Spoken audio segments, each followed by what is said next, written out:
Yo,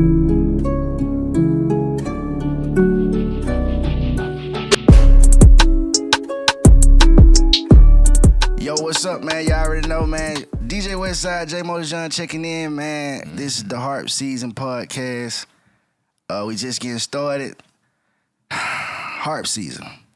People think that Harp Season's like because we play the actual instrument, or the instrument is implicated into our content, that it means harp, like the instrument. But we actually have a meaning for the letters in harp. It's healing and restoring peace. So a lot of the times when we speak on things, we're talking in subject to fixing things and helping things become better in society. So, and in the music industry and all the shit that we got going on. So today, that clears it up for everybody who think harp is a person. Yeah, for everybody who think J-Mo is Harp. Let me clear one thing up before we start, bro. My name is J-Mo. My name ain't Harp. That's one. Two, I play the harp. It's a harp. The harp is an instrument. When angels play it, angels play the harp. It's not a violin. It ain't a cello. It ain't a guitar. It ain't a piano. It's a harp. It's a fucking harp, man. We're gonna put a harp right here on the video. A harp looks like this. All right, we can start. Hey, man, the funny part about that, man, when we be on set sometimes, a lot of it, they call J-Mo Harp, and that shit is just fucking hilarious, bro. They be like, hey, Harp. I let him call me Harp, too. He let him do it. That's the funny part. And then, look, it'll get to the point where a nigga be like, hey, man, so J-Mo... And then they'll call him his name, and then turn around and still call him Harp. All right. Do you not know the name of this instrument, man? It's called a harp. So I just started telling people my name is Season. So that way. My name is Harp. This is Season. Together we are Harp Season. So you niggas crazy, man. But man, so today, man, I'm gonna start this shit off, man. Atlanta Falcons, man. Oh, man. I wanted jersey today, man. You know what I'm saying? I wore my Falcon jersey today. I didn't know whether or not I wanted to be a fan or be a villain. I wasn't sure if I was going to hang my jersey up today or burn it. We sick of this shit, man. The fans, bro, Atlanta Falcons, we got to fix the problems, bro. Like, I'm almost at the point of, I don't know, bro. Feel like I can coach a team, bro. I think if I really apply myself, I could figure out how to coach the team, and I really feel like I'd be a good coach. Niggas don't be beating me a man, bro. Niggas don't be fucking with me a man. Hey, bro, knock it out, bro. I feel like I could be a coach, and really, I can throw the ball better than Mariota. I know that much. Hey, bro, I can throw better than Mariota. Back to that shot you just threw, though, bro, on that mad shit, bro. I heard that was a shot, bro. I heard what you said. Take it how you want it. Anybody want to smoke on Madden, just hit me up. PS5 only. I don't play niggas on bread and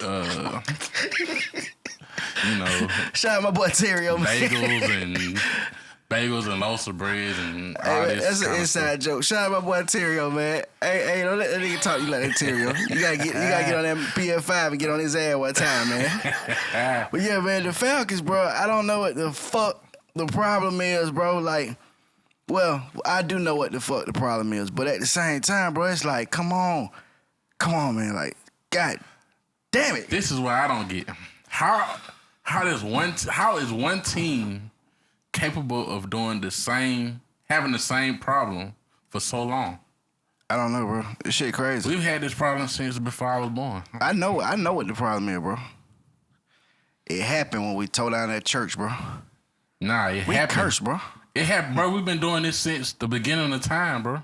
The Falcons have been like this since 1998, bro. I was born in 1997, bro. The Falcons have been doing it my whole life. It's almost like, shit, I might be the curse. Like why this happened to me, bro? Why can't I get a Falcons Super Bowl, bro? The Falcons have never won a Super Bowl, bro. I think we've been twice. The once with Matt Ryan and once with Chris Chandler. Please don't say his name. Oh yeah, well I forgot. Mud Ryan. We don't even try to speak home, man. It was M mother. Mr. Fuck everything up. We don't speak on him. Yeah. And I'm so happy. I was so ecstatic and thrilled and excited and just I was the happiest person when we first got rid of Matt Ryan, bro. You should have saw my fucking face. I was happier than you, bro. And nobody was happier than me, bro. I was happier than you, bro. Nobody, bro. Listen, I am not your normal guy who dislike a quarterback when it comes to this shit, bro. Me and Matt Ryan, I feel like he saw my tweets, bro. I feel like he saw that shit, bro, because I went hard on that nigga, on that dude, man, because all the fuck ups, bro. But everybody kept giving him the credit, bro. Remember your Facebook used to always get blocked, bro? My Facebook get blocked, bro. Hey, man, I was in Facebook jail for like a year straight, bro. Off of just Matt Ryan posts alone.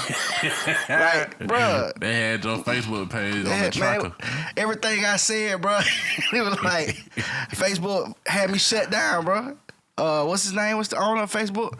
I know with him personally. It was Zuckerberg personally, bro. Yeah. I had inboxing one time. Hey, Zook, what's up, bro? Like, knock it out, bro. I'm sorry, bro. He saw it, bro. Yeah, he saw it because he probably cool with Matt. Yeah. I'm like, bro, I'm sorry, bro. Like, you love MR. But you got to understand, bro, like, the Falcons have just been they like I don't know, man. They're the team that lets you up, that builds you up so much just to let you down every time. Like, I gave up after that Super Bowl. That's when I stopped officially being a Falcons fan that day. When we lost that Super Bowl, bro, I just completely gave up on them. And then I was like, okay, you know what? It ain't them. It's Matt Ryan. I came to my conclusion. My personal conclusion was he's just not a good leader.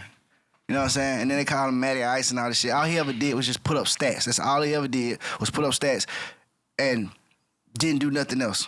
He didn't win. He didn't help us. He didn't win a Super Bowl, none of that. So he just put up stats. And now you see exactly where he at because of this situation. All them stats. Now he mad at Ice for real. Now he mad at Ice for real because he on the bench.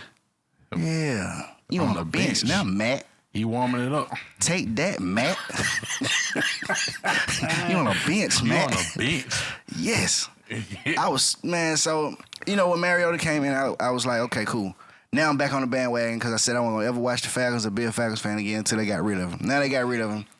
And we having, like, pretty much the same problems. Mariota is mobile. I enjoy that. You know, the fact that he can escape. But it's the throwing down the field. He can't throw. And it sucks because I've seen plays at this point where the receiver was wide open. The man was wide open. He just completely just overthrow it or throw it.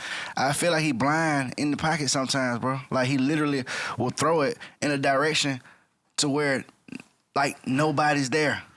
Like he see ghosts. And he'll have an excellent game. The whole game he'll be playing excellent. Mm-hmm. And one play, he'll always show you that he can't really pass. He can't throw. He can't throw in this downfield. But every now and again, he'll do something amazing that just blow your mind.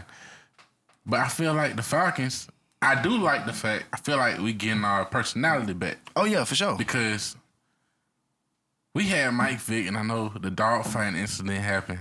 Yeah. And all this stuff. But Mike Vick was the character of Atlanta. Man, in Atlanta, we the show. All our teams, I don't know. The Braves now too. All our teams, we put on a show. The Falcons are a show. When Mike Vick left the Atlanta Falcons, we lost our character as a team. Bro, you gotta understand, bro. Atlanta itself is an entertainment city, bro. We known for what we known for, being live. We put on a show. Everything fast. Everything is a show. You're right. Everything is a show. And we had Mike Vick at that time. Mike Vick was explosive, bro. One of the best rushing quarterbacks of all time, if not the best. Other than like Lamar Jackson. Shout out to Lamar Jackson. Shout out to Lamar Jackson, man. He remind me so much of Vic, but like come to the Falcons, man. Come to them Falcons. That's all we trying to get to. Yeah, I'm gonna manifest. This podcast is for you. Let's manifest it, man. This podcast is for Lamar Jackson. We advocate to come to Atlanta. For Lamar Jackson to come to Atlanta. Lamar Jackson, you come to Atlanta, I'm gonna show you to every single thing we got to offer. I'm taking him to the strip club. I'm taking it to the to the strip club. I take it to the food spots. Well, yeah, Lamar, come on, man. Come on. Just come on, man. And, come on, man. But to be honest, man, I want to see them play Ritter too, man. Like we so far in the season now to the point where it's not gonna hurt us. Give him a try. I just want to see what he do. Yeah, I feel like he did good in the preseason. Very well. He showed me something in the preseason. I just want to see what he do. I feel like Ritter could potentially win us a game or two, maybe. Yeah, like he could get us in the picture, but I feel like Mariota just has he just older. He got more experience, and I feel like that always tends to be the case on NFL teams. Sometimes if you got somebody that been in the league, they'll take that over the actual talent. But it's the politics, and that sucked, man. Because like we saw him in the preseason, he looked really good, and I was like, man, I hope they actually play him this time. I was not this time, but I was like, I hope they actually play him and Mariota. I was hoping they was playing him and Mariota. Both of them at the same time. You know what I'm saying? Both at the same time would probably be a really explosive combination. True. Because you got, one guy that can throw and, move around. Then you got this other guy who can just move around the pocket. And, it'll just be a crazy mix-up to see it. You know what I'm saying? To see. True.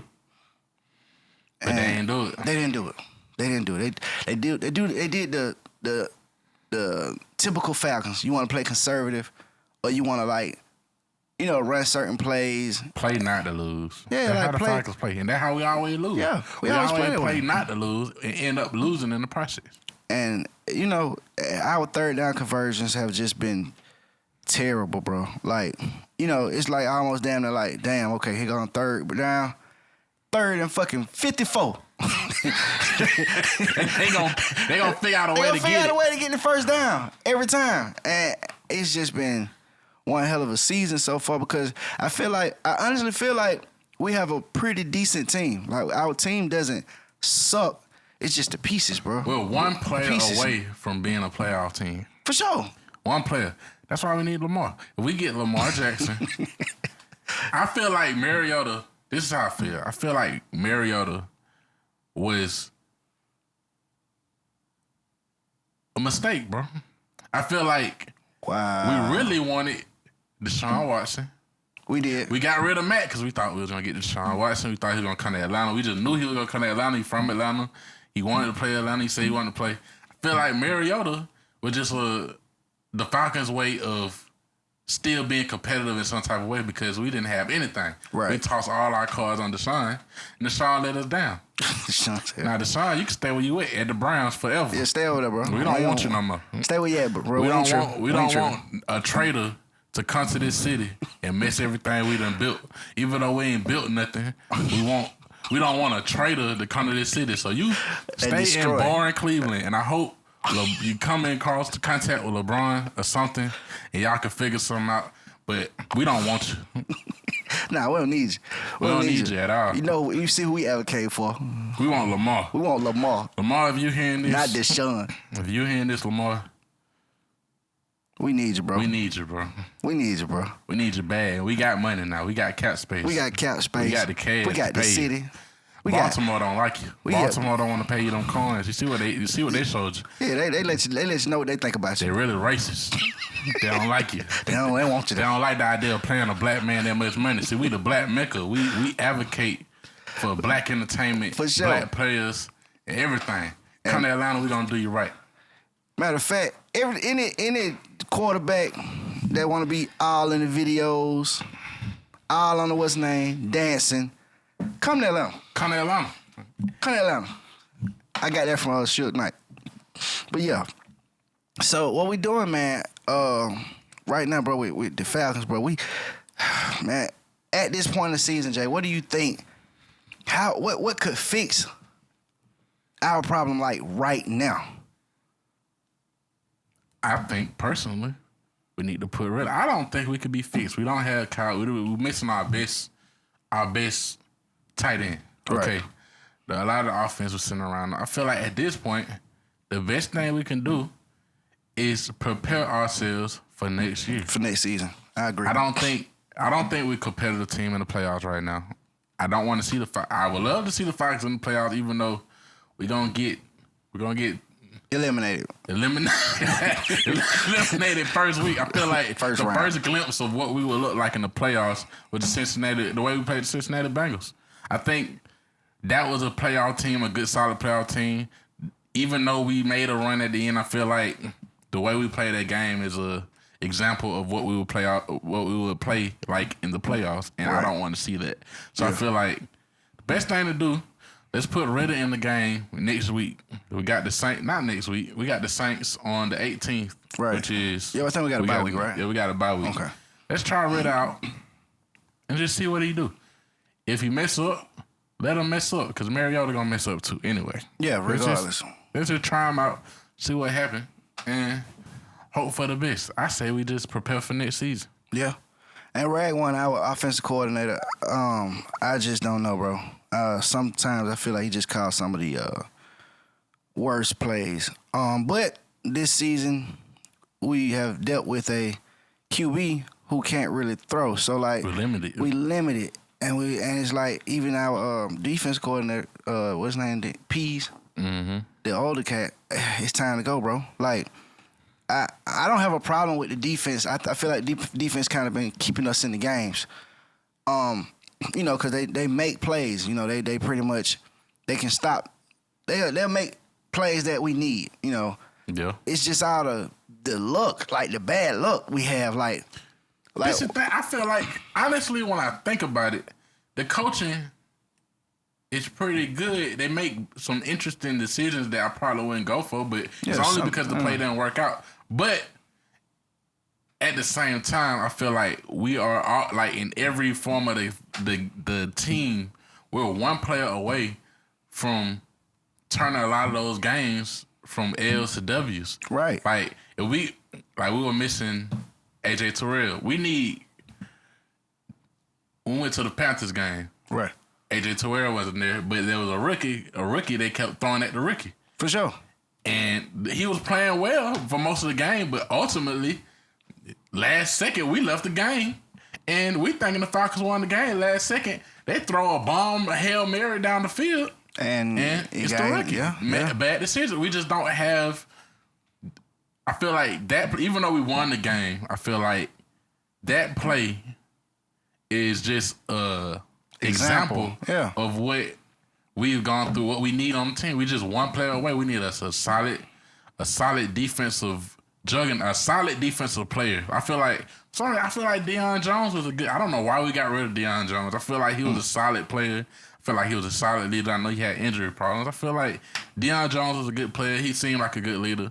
We need another Deion. I know we got Grady, but we need a force in the secondary. I feel like we need somebody in the secondary that can make plays for us. I feel like we don't have that person on defense that quote unquote coach on the field. We need somebody that's on the field. We need a player, I would say, with a little bit of experience who can lead. Yeah. Who can like how Ray Lewis was when he played for the when he was with the Ravens. How he was like that guy. He was the leader. He was that guy. Yeah. That everybody was like, okay, if Ray on the field, nigga, they gonna be pumped up regardless. Yeah, and he gonna see what he knows. He knows the playbook. He's been in the league long enough to know the playbook. He knows the tendencies of the players. I just feel like we need someone like that. We need somebody that understands how to stop a team on third down without the coach telling them what to do. Like, we need somebody like that. Exactly. And we need that in the QB too. Yeah, on offense, we just need a quarterback. I feel like we got a lot of young talent. We got potential.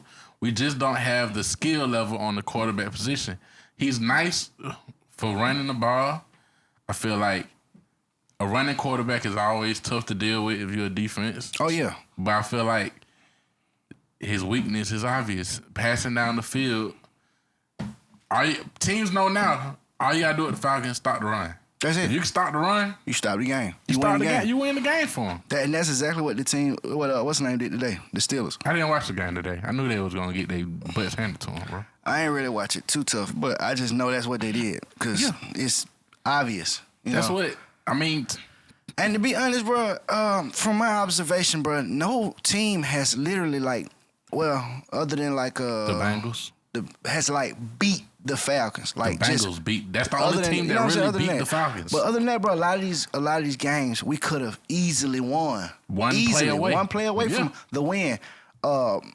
The Saints, the first Saints, we had that game won. There was no reason we were supposed to lose that game. Just missed the field goal. You know what I'm saying? Yeah. And just some plays that we screwed up on. We had a lot of luck this season. But I feel like we had a lot of skill too, bro. Because we were supposed to beat, in my opinion, beat Tom Brady.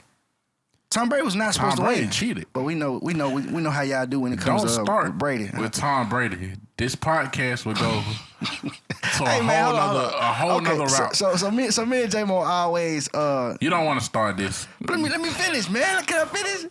Me and J-Mo always go back and forth when it comes to Tom Brady. Okay, I'm a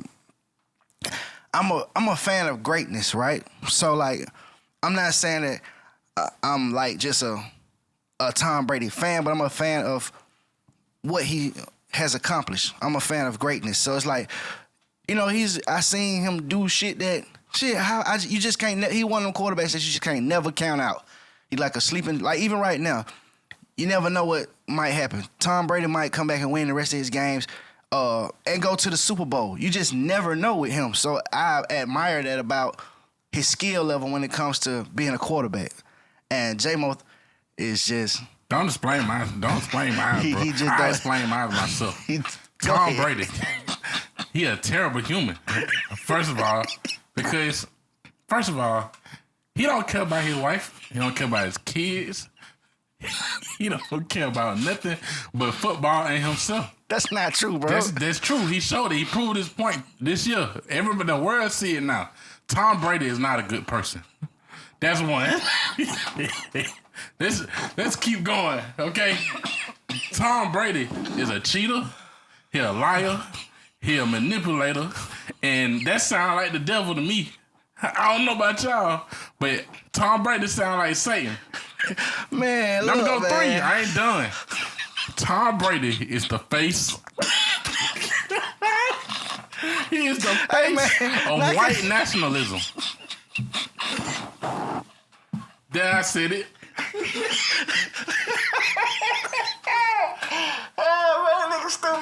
He the face of white nationalism. How, bro?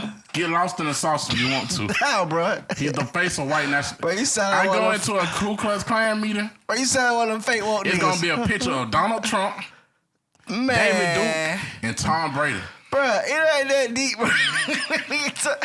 Hey, man, Tom, I ain't with me, man. Like, I think Tom Brady is just a great quarterback, bro. He love the game so much that he just would rather put the game. What Antonio Brown say about him? I don't know. I haven't. Look at Antonio Brown, bro. Why he like that? Antonio Brown like the Kanye West of sports, bro. Just like we talked about Kanye, he done seen something, bro. Exactly. He done seen something. He seen a real Tom Brady. Man, bro, Tom Brady, I think he just one of those people who just he gonna play football until he can't play, until he literally can't play anymore, bro. And I'm a family-centered person, bro. Okay, bro.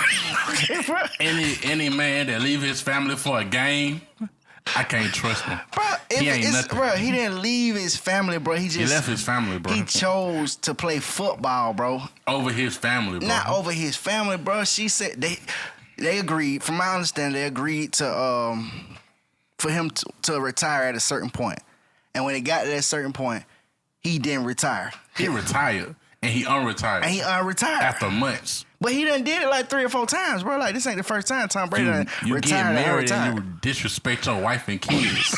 Disrespect your wife and kids. What's the point of marrying a woman and disrespecting your wife and kids? Where did you get this from, bro? Where did man get this stuff from, bro? Tom Brady is a terrible person. He's not a good person. And he getting old. And them young boys gonna knock him up next year. Just watch. Man, it's gonna get real gruesome for him next year. Just watch. Man, I can't with this nigga, man. Let's go to next. And I'm gonna leave it at that because I want to say more, but I don't think the world ready. So we gonna keep it right. We gonna keep it up. This nigga crazy, man. Artist of the hour, man. We gonna get into it, man. Shout out my nigga Pfizer, man. Shout out Pfizer. Pfizer is a artist, you know, where's Pfizer from? Ohio? Inkster. He told me it's a small town in Ohio, I think.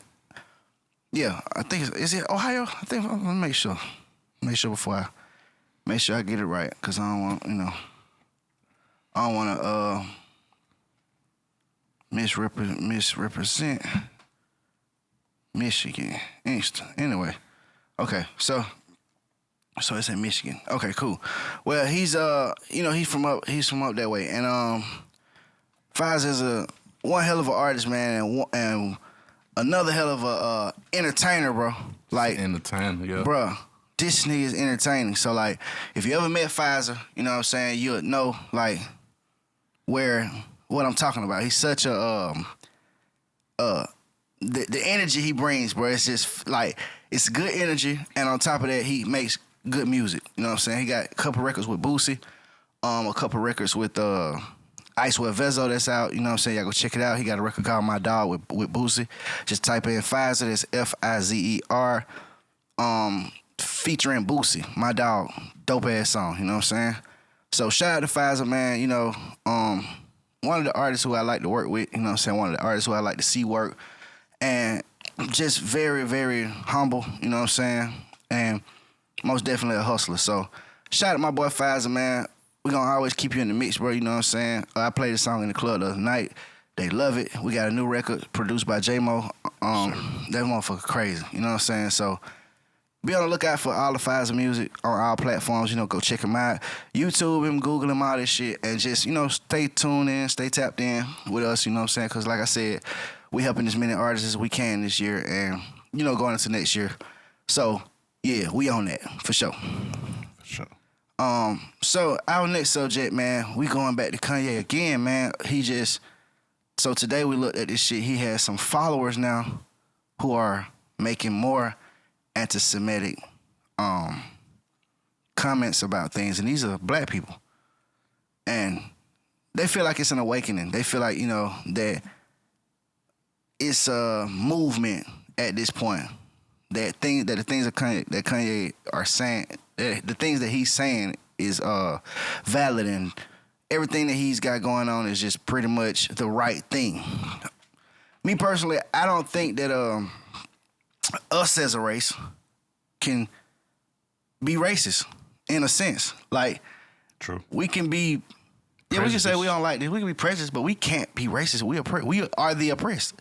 So it's like, you know, a lot of people can't grasp that concept. They don't get it. Yeah, for sure, they don't get it. It's true. Technically, every race, how I think about it, how somebody explained it, my uncle explained it to me. He was like, listen, everybody is a racist in their own right. Everybody loves their race. For sure. So I feel like, For the most part. But I feel like prejudiceness is the center of hate.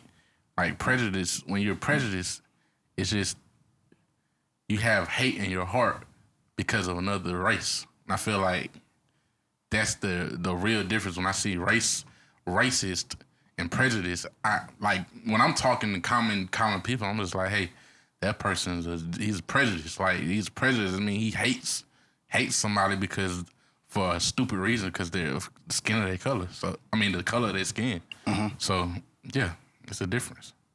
And when you racist, you just what, love your race? That what you're saying? True. When you're racist, I feel you like just love your race. I mean, that's a take that I think is interesting when I think about the word racist. I feel like, yeah, like most people, like my uncle explains, is like, okay, when you're racist, a lot of people love their race. Most people are racist. Prejudice is different. But hey, I may be wrong. I've been wrong before. Yeah, shit. Hey, it's all about, you know, perspective. Me personally, man, I just, you know, I don't really like to get into, you know, the race thing a whole lot because I get very, very, it's a very emotional and I get into this mode basically when I think about how we get treated. When I look at shit on the news and you look at all these different things that have happened to us within the past even within the past 3-4 years. You know what I'm saying? Even in the middle of a pandemic and everybody in the house, just all this bullshit going on. I just kind of get really, really in my feelings about it. So I try not to really take it there because I know for a fact I can be an extremist like Kanye or like, True. everybody. So I just kind of keep my mouth shut on it. But one day, I may open up about it. We got to have a whole discussion. One day, doesn't really want soon. me to open up about what I think about racism, bro. And I'm gonna leave it at that. I've been through a lot of racism in my life, just like every black man has. For sure. I've seen the world and on many levels. I went to school in an all black community. I went to school in Buckhead. I went to college at an all white institution, predominantly white institution. I've seen racism, prejudiceness on all levels, and Damn. yeah, it just it's real. Oh, for sure, it's real. I feel like based off of experiences, people probably have different perspectives and different views towards the subject. But me personally, like even though I've experienced the worst of things, I've also experienced some really powerful and great things when it comes to Absolutely. you know. So like I don't I just think that I don't think that everybody's the same. I don't think that everybody is on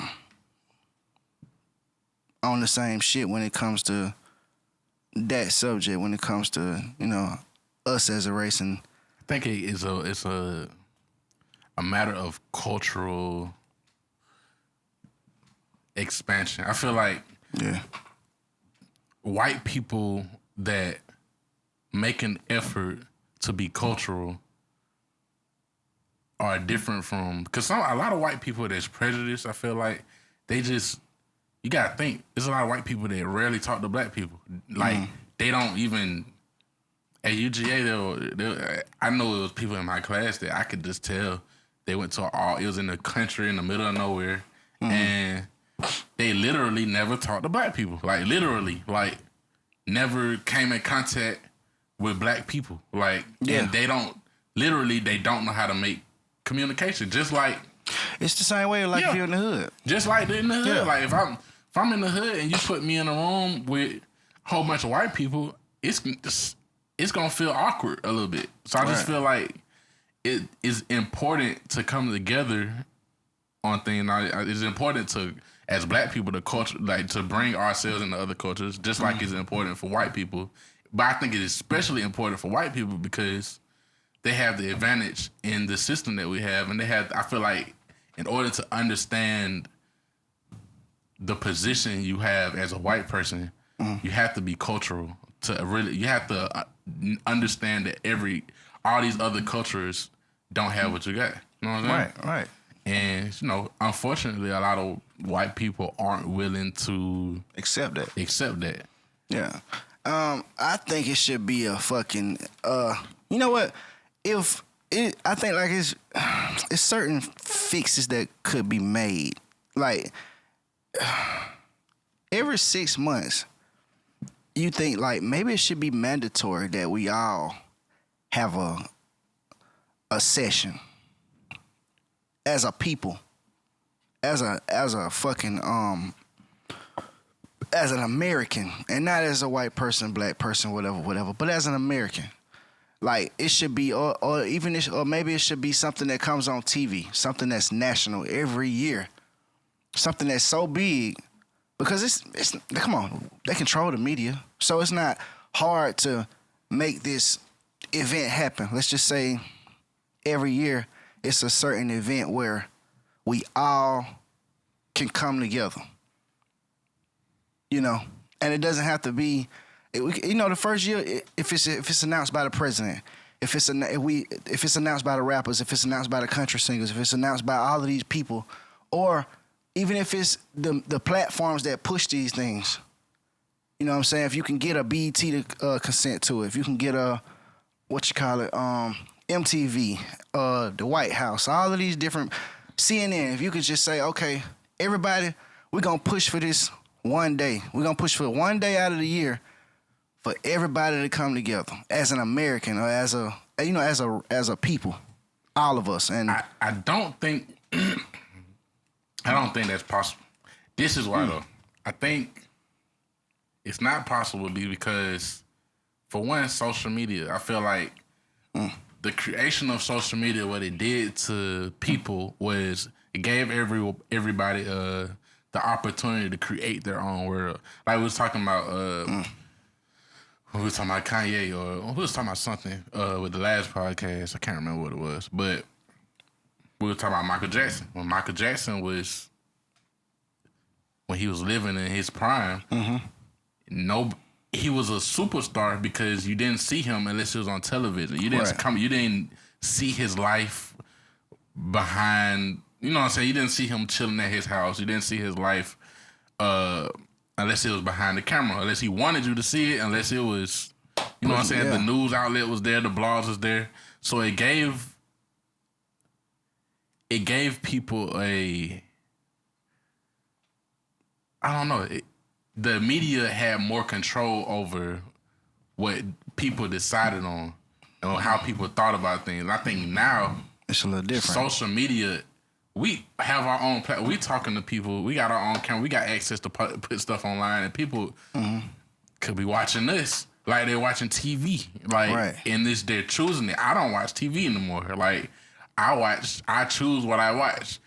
I remember a time where I couldn't do that, like because cable. You know what I'm saying? Cable TV.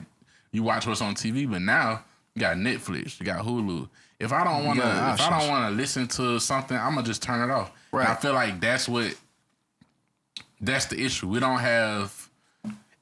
America is built on individualism now, and I feel like in the past we've been together on a lot of things because of media, like in what we choose to look at. But now, since we can take in so many different things, I feel like it's almost impossible for everybody to have an understanding that one topic or one thing should be understood. Even politics now. Honestly, the Republican Party seems like I don't know where they stand for real, because it just seems like we got it's respectable Republicans that I feel like are in Congress, but they're overlooked by the people that are masked as Republicans. That's really popular not people. Exactly, like Herschel Walker was talking about. Like Herschel Walker, I don't see him as a. When I think Republican Party, I don't really see Herschel Walker, but he's represented by them. Sure, like I said. But I don't know, Jay. I think it could. The reason I think it could happen is because all of these platforms are controlled by people, and they're controlled by either a person or people.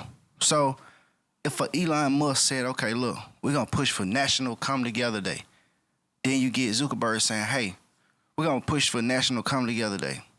Then you get. Now those are the two most powerful platforms, and you get whoever running TikTok. We're gonna push for this day, and even though everybody may not participate, just because of the platforms, the Facebooks, the TikTok, and the fucking Instagram, just because of the platform it is, bro. Let's just say you see this ad every day, same way you see this fucking Warnock and goddamn, True. And you see this shit so much to the point where you. If they push something like that, if they push the narrative the way they push the same narrative, the way they push that bullshit, for just one day out of the year, it could be done, bro, in my opinion. Like, let's just say Facebook join this shit, because I see this Warnock shit on Facebook. Everything. I see it on Instagram. I see it on TikTok. I see this shit everywhere. Everywhere, yeah. I see it on TV. Now, if we push for this one thing, I think it would pretty much, I ain't gonna say to make the world a better place, but... It's a step forward. It'll be a step forward, bro, because at that point... I feel like there are things that are like that. I feel like holidays, I feel like Christmas is like that in a way. Thanksgiving is like that. But the problem is, I feel like we're at a time now where people are realizing that everybody's... I don't know, the things that we have, like, let's, like 4th of July, for example. People are understanding now that everybody's viewpoint on what 4th of July isn't the same no more. I feel like people realizing, okay, well, we celebrating America, but it's black people getting shot down in the street. Why are we celebrating this? And then, okay, let's make Juneteenth, but now we got Juneteenth. We black people have something that we can come together on, but I don't think a white person in America's Georgia is gonna celebrate Juneteenth. Right. You know what I'm saying? So I don't think that we have. And even if, let's just say that Mark Zuckerberg, Elon Musk, let's just say they did create the day, you're forgetting about the people that hate them. They're just gonna be like, oh well, anything that they created they're gonna come up with something. It's just of course, hard. of course. But what I'm saying is the majority.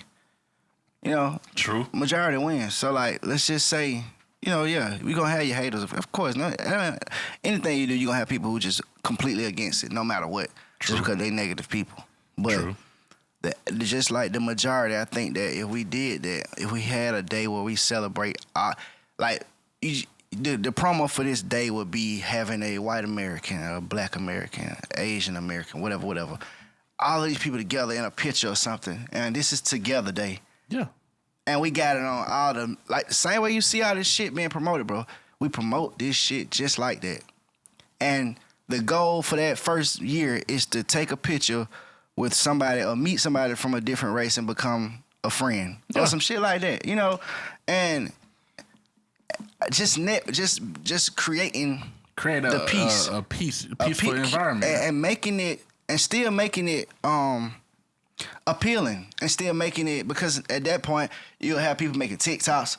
Oh, this is National Peace Day or whatever. So now people making TikTok, people doing Instagrams together, people doing all of this shit that they do anyway for these holidays, like all these commercial holidays like Valentine's Day and Christmas and all these days. They've become what's the name now? They've become commercial because it's all about getting money and the consumers and shit. You know what I'm saying? Valentine's Day, they're going to promote rings. They're going to promote all of this bullshit. They're going to promote all of this shit that they want you to buy. Yeah. You know, around this time, they're going to promote all the shit they want you to buy for your kids. They're going to promote everything that you need to have. And then, on top of that, everybody who is on all these platforms just going to put it on Instagram. Everything that they do, they're going to put it on Instagram. Every gift they get, all of this shit is going to be publicized after that. So, if we do this same shit, if we do this Peace Day or whatever, and make it, like I said, the best video win a fucking $100,000 or some shit. You know how many people would participate? Just because. You get what I'm saying? Like, true. Now, I'm not saying it can't be done. I mean, I'm not saying that it can be done overnight, but I'm saying that it can, in my opinion, it could be done if that was the narrative. True. But we know we're in America. That's not the narrative. The narrative is to get money. Like, they want to empower. That's our narrative. It's always been America's narrative. The issue. Power, money, and it ain't even about respect, really. They want power and money. They don't give a fuck about nobody. But everybody wants that. And it sucks. Yeah. But I feel like it's possible. Peace is possible. It's definitely possible. Or a sense of peace. It's possible. It's most definitely possible. For sure. So shit, man. We did a quick podcast today, man. So, you know, we're gonna wrap it up, man. Cause I know J-Mo, you got somewhere to be in a second. So we got down, you know, we're gonna keep this shit going, man. I want everybody to keep tuning in, keep locking in. We gotta go deeper on this subject one of these days, you know what I'm saying? Politics, racism and all that. We gotta go deep on it.